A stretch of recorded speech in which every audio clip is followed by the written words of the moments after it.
If you are fitting your roller blind inside the recess, you have the option of either face fixing to the window frame or top fixing.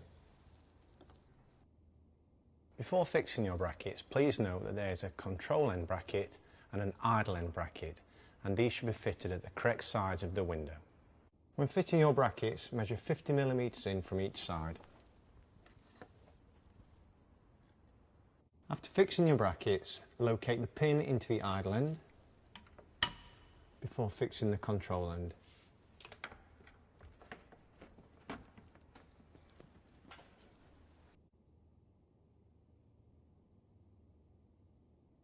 When fitting the single cord tidy, ensure the chain is taut before fixing to the wall.